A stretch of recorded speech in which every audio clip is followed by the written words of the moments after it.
Daniel Ricciardo will not be driving for AlphaTauri this season, and I can't believe that I even have to say this. I woke up to a message from one of my buddies saying, "I've done no further research than reading a headline, but it seems Ricciardo is replacing De Vries next race." And when somebody makes a ridiculous claim like this, of course you have to ask for a source. And I did, to which he replied that he couldn't read the source because it's in Italian. And right there, I just wanted to let you know, that's how I knew that this was going to be not just a rumor, but a bad rumors. So as it turns out, Liam Lawson is just not going to be available that F1 weekend. So they need to have a seat for Red Bull's other reserve driver, aka Daniel Ricciardo. Daniel Ricciardo getting fitted for a seat for a car is not the same thing as Nyck De Vries has until summer break or Helmut Marko is going to replace him. And this is something that, look, I love my friends in Italy. You're all great. But Italian tabloid media is like the Twitter of the press. And what they do is the same thing that people do on Twitter when they're looking for clout.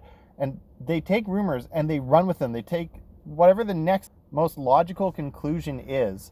They make that outrageous claim as if it's fact, because if it does turn out to be true, then they get to claim that they were first.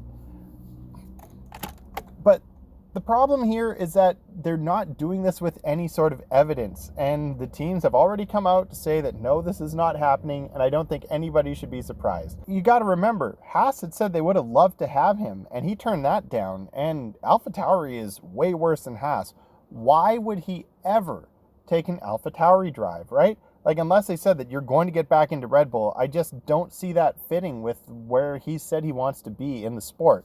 And not only that, he could absolutely kill his career if he were to go out there against a Yuki Tsunoda who's very comfortable in the team and he seems to finally be on form. It doesn't make sense. The risk is too great. The reward is not there. He doesn't just want a seat. He's been very clear. He wants to be in one of the front-running teams.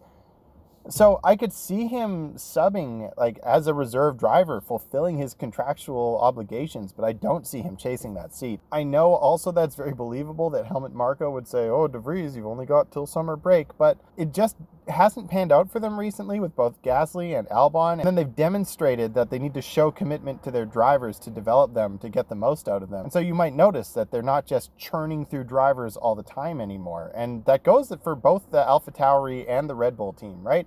Like, it used to be that they were constantly busting guys up, busting them back down, bringing in the next hot thing to see what they could possibly get. Just, throwing drivers at the wall and seeing which ones stick.